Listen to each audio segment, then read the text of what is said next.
اندازہ لگاؤ وہ کتنی برکتوں والی رات ہوگی جس کو خدا برکتوں والی رات کہے. فرمایا انا انزلناہ فی لیلۃ مبارکۃ انا کنا منذرین. اللہ فرماتے ہیں برکتوں والی رات آ گئی، رحمتوں والی رات آ گئی، شعبان کی 15ویں رات آ گئی، بڑی برکتوں والی رات ہے. قوم نے تماشا بنا لیا. ورحمۃ اللہ وبرکاتہ.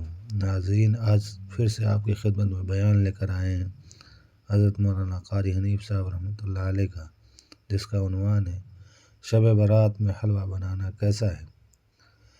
حضرات، آئیے ہم سب مل کر اسے سنتے ہیں اور سنت نبوی کے مطابق اب زندگی کو بدلنے کی کوشش کرتے ہیں اور بدعات سے، رسومات سے اور دنیا کے ہر طریقے کی خرافات سے حفاظت کی کوشش کرتے ہیں. بچوں کو لگا دیا پٹاخے چلانے پر، اور بڑے بڑے حاجی نمازی بڑے بڑے نیک لوگ پڑ گئے حلوے شریف پہ. ماہ کے دنوں میں تو دال کھا کر آدمی کو ذرا کم نیند آتی ہے، اس دن جو حلوے کی پلیٹیں چڑھائی پھر تو خیر ہی خیر ہے. کون عبادت کرے؟ ہم تو بھی اپنی بات کریں گے، تمہیں ملے نہ ملے مولوی کا حجرہ تو بڑھ ہی جاتا ہے نا. الحمدللہ ہمارے یہاں یہ دستور ہی نہیں. بہرحال ہر چیز الٹ استعمال کرنے کی قوم کی عادت بن گئی، مزاج بن گیا. اللہ فرما رہے ہیں لوگوں آ گئی برکتوں والی رات، کھڑے ہو جاؤ، وضو کر لو، قرآن کی تلاوت کر لو، عبادت کر لو. توبہ والی رات آ گئی، استغفار والی رات آ گئی، بخشش والی رات آ گئی، اور مانگنے والی گھڑی آ گئی. فرمایا انا انزلناہ فی لیلۃ مبارکۃ انا کنا منذرین. اللہ پاک فرماتے ہیں لوگوں ہوشیار ہو جاؤ، برکتوں والی رات آ گئی، رحمتوں والی رات آ گئی، نجات والی رات آ گئی، بخشش والی رات آ گئی، چھٹکارے والی رات آ گئی، بری ہونے والی رات آ گئی. فیہا یفرق کل امر حکیم امرا من عندنا انا کنا مرسلین. اللہ فرماتے ہیں پروردگار عالم نے اسی رات میں فیصلے فرمانے ہوتے ہیں.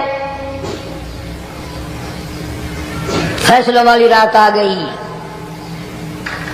لوگوں کو کہتے ہوئے سنا بھی ہوگا اور بھگتے بھی ہوں گے. پہلے مقدمہ چلتا رہتا ہے، چلتا رہتا ہے، چلتا رہتا ہے، پھر اخیر میں آ کر کے لوگوں کو اندازہ ہو جاتا ہے کہ یہ فیصلے کی تاریخ ہے، تو اس پہ بڑی کوشش کر کے جاتے ہیں بھائی ذرا پہلے پہنچو، فیصلے کی تاریخ ہے. تو شب برات فیصلے کی تاریخ ہے، فیصلہ ہوتا ہے.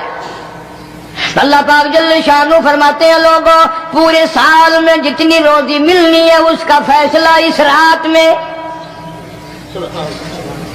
کس کو کتنی روزی ملنی ہے، کس کو کتنا رزق ملنا ہے، کتنا منافع ملنا ہے، کتنا گھاٹا ملنا ہے. پورے سال کا ایک ایک دانہ، ایک ایک گھونٹ پانی کا، کسی اور چیز کا لکھ دیا جاتا ہے، مقرر کر دیا جاتا ہے. اسی رات میں اگلی رات تک، اگلے سال کی اس رات تک جتنے لوگوں کو مرنا ہوتا ہے، جتنوں کی موت آنی ہوتی ہے، بجٹ بنا کر حضرت اسرائیل علیہ السلام فرشتے کے حوالے کر دیا جاتا ہے. اس ڈر سے عبادت کرنا، یہ سوچ کر کہ آج کی رات میں ممکن ہے میرا بھی اس بجٹ میں موت والے میں نام آ گیا ہو، اور اگلے سال یہ رات پتہ نہیں مجھے آئے گی کہ نہیں. کیونکہ ارشاد فرمایا مدنی کریم صلی اللہ تعالی علیہ وسلم نے او لوگوں تمہیں معلوم نہیں دنیا کا نظام اتنا غلط ہو جائے گا، معاشرہ اتنا بگڑ جائے گا، قوم اتنی تباہ ہو جائے گی. صبح کو آدمی اچھا بھلا مومن ہوگا، مسلمان ہوگا، شام کو موت آئی تو جنازہ کافر کا اٹھ رہا ہوگا. ارشاد فرمایا مدنی کریم صلی اللہ تعالی علیہ وسلم نے، اور لوگوں میری امت پہ ایک وقت ایسا آئے گا، میری امت اتنی بگڑ جائے گی انہیں کسی چیز کی پہچان بھی نہیں رہے گی، شناخت بھی نہیں رہے گی، یوں ہی بکواس کرتے مر جائیں گے۔ ارشاد فرمایا محمد عربی صلی اللہ تعالی علیہ وسلم نے، اور لوگوں کئی مرتبہ ایسا ہوتا ہے ایک آدمی کوٹھی بناتا ہے، بنگلہ بناتا ہے، لیکن اس کو یہ پتہ بھی نہیں ہوتا روپیہ میرا لگنا ہے، بنوانا میرے ذمے ہے، ایک رات کا بسیرا بھی مجھے اس مکان میں نصیب نہیں۔ ارشاد فرمایا مدنی کریم صلی اللہ تعالی علیہ وسلم نے، بس اوقات ایسا ہوتا ہے آدمی اپنی پسند کی جگہ شادی کے لیے جاتا ہے، لڑکی کو پسند کرتا ہے، دلہن کو پسند کرتا ہے، کمار اس کو بڑی پیاری ہوتی ہے، شادی کے لیے جا رہا ہے، سیرا باندھے کھڑا ہے، بارات تیار کھڑی ہے اور شادی کے لیے جا رہی ہے۔ حضور صلی اللہ علیہ وسلم نے فرمایا والذی نفسی بیدی، محمد صلی اللہ علیہ وسلم فرماتے ہیں مجھے اس مالک کی قسم ہے جس کے قبضے میں میری جان ہے، حالانکہ ان ساری باتوں کے سوا اس غریب کو یہ پتہ بھی نہیں جس کے لیے قدم قدم پہ سیکھ رہا ہوں، جس کے لیے قدم قدم پہ مر رہا ہوں، جس کی شکل دیکھنے کے لیے تیار ہوں، جس کے دیدار کے لیے رات دن مارا مارا پھرتا ہوں۔ شادی بھی ہو جائے گی لیکن شادی کے بعد بھی ایک آنکھ سے دیکھنا بھی، ہاتھ لگانا بھی میرے نصیب میں نہیں، پہلے ہی موت آ جائے گی۔ کتنے سالوں کی بات ہے، وہاں لاہور راوی روڈ پہ میں ٹھہرا ہوا تھا، برابر کی ایک کوٹھی میں شادی تھی، فیصل آباد برات گئی شادی کے لیے، بڑی دھوم دھام، بڑا گانا بجانا، کھانا پکانا، انتظار ہو رہا ہے واپسی کا، دلہن آئے گی، یہاں سامان رکھیں گے، یہاں جہیز رکھا جائے گا، یہاں کھانا پینا ہوگا، بڑی شدت سے انتظار ہے، بڑا انتظار ہے، شوق ہے، ناچنا گانا کود ناچ ہو رہا ہے سب کچھ۔ شام کے 6 بجے بجائے دلہن آنے کے، بجائے جہیز آنے کے، بجائے زیور آنے کے، گھر کے بمیں دلہا، بمیں دلہن، بمیں بھائی ماں باپ 11 آدمیوں کی چھیچڑے اور بوٹیاں بن کر آ گئی۔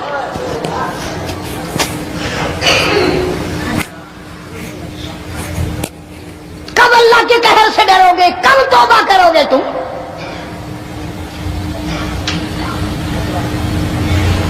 پچھلے سال اس رات میں ہزاروں لاکھوں دنیا پہ تھے، آج قبروں میں پڑے ہیں، نہ جانے اگلے سال میرا تیرا کیا حال ہوگا۔ فرمایا روزی کا بجٹ بنا دیا جاتا ہے، موت کا بجٹ بنا دیا جاتا ہے، پیدا ہونے والوں کی فہرست بھی بنا دی جاتی ہے۔ فیہا یفرق کل امر حکیم امرا من عندنا انا کننا مرسلین۔ بڑے بڑے فیصلے ہوتے ہیں، بڑے بڑے اللہ پاک جل شانہ اس رات میں فیصلے فرماتے ہیں۔ جب فیصلے اس نے کرنے ہیں تو ہمیں اس کے اور قریب ہو جانا چاہیے، اور اس کے نزدیک ہونا جانا چاہیے، اور اس سے معافی مانگنی چاہیے، اور اس کے قریب ہو کر اس سے لپٹ جانا چاہیے تاکہ ہمیں زیادہ سے زیادہ ملے۔ ایک حدیث پاک میرے ذہن میں آئی ہوئی ہے، مختلف روایتوں سے 3 صحابہ سے روایت ہے، حضرت علی رضی اللہ تعالی عنہ، اما عائشہ صدیقہ رضی اللہ تعالی عنہا، حضرت ابو موسیٰ اشعری رضی اللہ تعالی عنہ، مختلف طریقوں سے، مختلف لفظوں سے 3 صحابہ سے یہ روایت ہے۔ جناب عائشہ صدیقہ رضی اللہ تعالی عنہ فرماتی ہیں میں سوئی ہوئی تھی، نبی پاک صلی اللہ علیہ وسلم میرے ساتھ ہی سوئے ہوئے تھے، اچانک چپکے سے اٹھے، آہستہ سے دروازہ کھولا، باہر تشریف لے گئے۔ میرے دل میں آیا آج باری تو میری تھی، پتہ نہیں کسی اور بیوی کے یہاں چپکے سے تشریف لے گئے۔ میں باہر نکلی، میں نے دیکھا دور جا تشریف لے جا رہے ہیں، میں بھی پیچھے پیچھے ہو لی۔ رات کا وقت تھا، کالی کملی والا صلی اللہ علیہ وسلم سیدھے جنت البقیع کے قبرستان میں تشریف لے گئے۔ حضرت عائشہ فرماتی ہیں رضی اللہ تعالی عنہا، جیسے ہی محمد کریم صلی اللہ علیہ وسلم نے رحمت والی جھولی پھیلائی، ہاتھ پھیلائے اور امت کے لیے دعا مانگنی شروع فرمائی۔ فرمایا میں بھی پیچھے کھڑی ہو کر ہاتھ پھیلا کر دعا مانگتی رہی، آہستہ آہستہ آمین کہتی رہی۔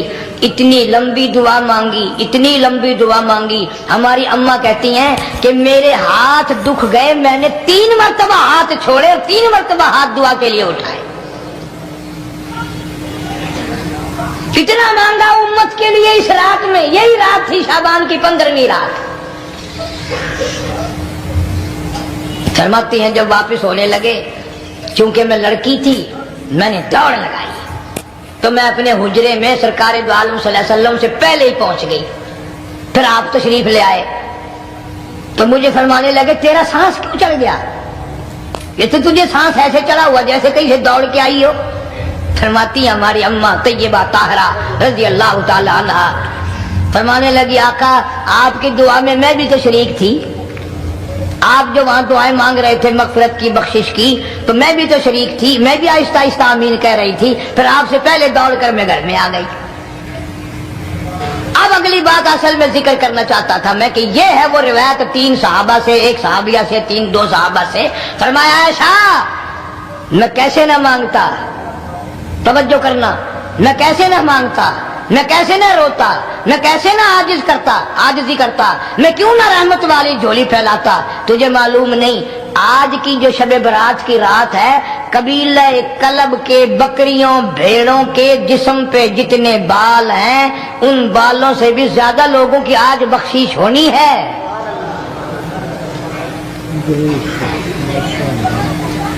جس قبیلے کا محمد عربی صلی اللہ علیہ وسلم نے نام لیا ان کا اجڑ، ان کا ریوڑ، ان کا غلہ 10 میل میں بیٹھتا تھا۔ اتنی بخشش، اتنی عام بخشش۔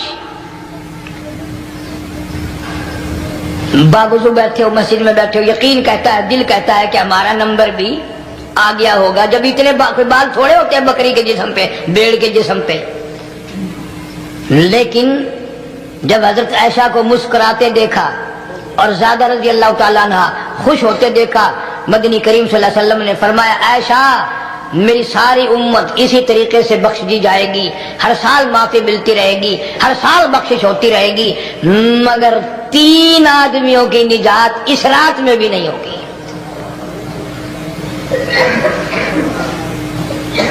3 قسم کے آدمیوں کی بخشش اس رات میں بھی نہیں، رحمتوں بھری رات میں بھی نہیں، مغفرت والی رات میں بھی نہیں۔ اتنے بڑے ریوڑ کے بکریوں بھیڑوں کے جسم پہ جتنے بال ہیں ان سے زیادہ لوگوں کو معافی مل گئی، مگر 3 پھر بھی آ جائیں گے۔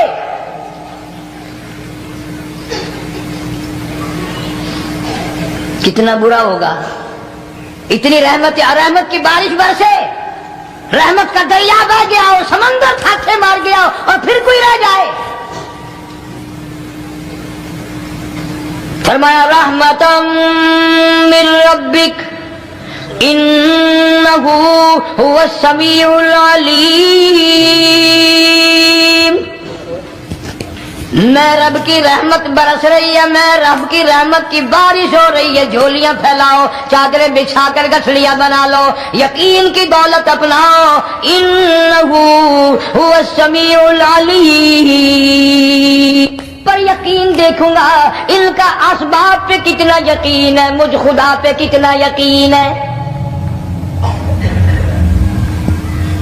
میں ان کو اچھی طرح سے دیکھوں گا۔ 3 آدمیوں کی پھر بھی نجات نہیں۔ سب سے پہلا کون؟ فرمایا الا من اشرک باللہ،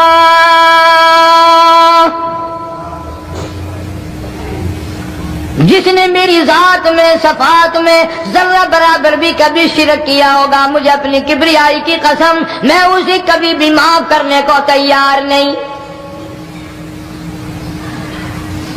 خوب یاد کر لو قبر پرستوں، قبروں کی مٹی چاٹنے والوں، یاد کر لو پیروں فقیروں کا تھوک چاٹنے والوں، یاد کر لو نیچے جھک کر کے سلام کرنے والوں، یاد کر لو اس کو کوئی کامیابی نہ سمجھو۔ قرآن مجید ہے صاف اعلان کر دیا رحمتم من ربک،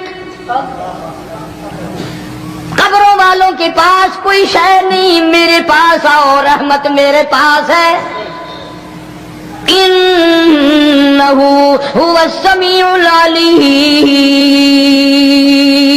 تمہارے ارادوں کو، تمہاری نیتوں کو، تمہاری آرزوؤں کو میں اچھی طرح سے جانتا ہوں۔ جو ارادہ کرو گے وہ بھی جانتا ہوں، جو منہ سے زبان ہلاؤ گے میں خدا اچھی طرح سنتا ہوں۔ شرک کرنے والے کے لیے کوئی نجات نہیں۔ 1,24,000 رسول، پیغمبر، نبی، حضرات انبیاء کرام علیہ الصلوۃ والسلام خدا کی قسم قیمے بن گئے۔ ایک ایک دن میں یہودیوں نے 70 نبیوں کی گردنیں کاٹ دی، ذبح کر دیا نبیوں کو، مگر اللہ کی توحید کا دامن نہیں چھوڑا، خداوند کریم کی توحید پرستی کی۔ فرمایا الا من اشرک باللہ، شرک کرنے والے کی کوئی نجات نہیں۔ ان الشرک لظلم عظیم، اللہ فرماتے ہیں شرک بہت بڑا ظلم ہے۔ سیدنا معاذ بن جبل رضی اللہ تعالی عنہ حضور صلی اللہ علیہ وسلم کے ساتھ سواری پہ سوار ہیں، 3 مرتبہ فرمایا یا معاذ یا معاذ، 3 مرتبہ ارشاد فرمایا یا معاذ، عرض کیا لبیک و سعدیک، میں حاضر ہوں، 3 مرتبہ دہرایا، خوب متوجہ کر کے پھر فرمایا لا تشرک باللہ، میرے معاذ یمن کا میں تجھے گورنر بنا کر کے بھیج رہا ہوں، اللہ کی ذات میں صفات میں کسی کو شریک نہ بنانا۔ ان قتلتا او حرقتا، چاہے تجھے جلا دیا جائے یا قتل کر دیا جائے، شرک کرنے کی ہرگز اجازت نہیں۔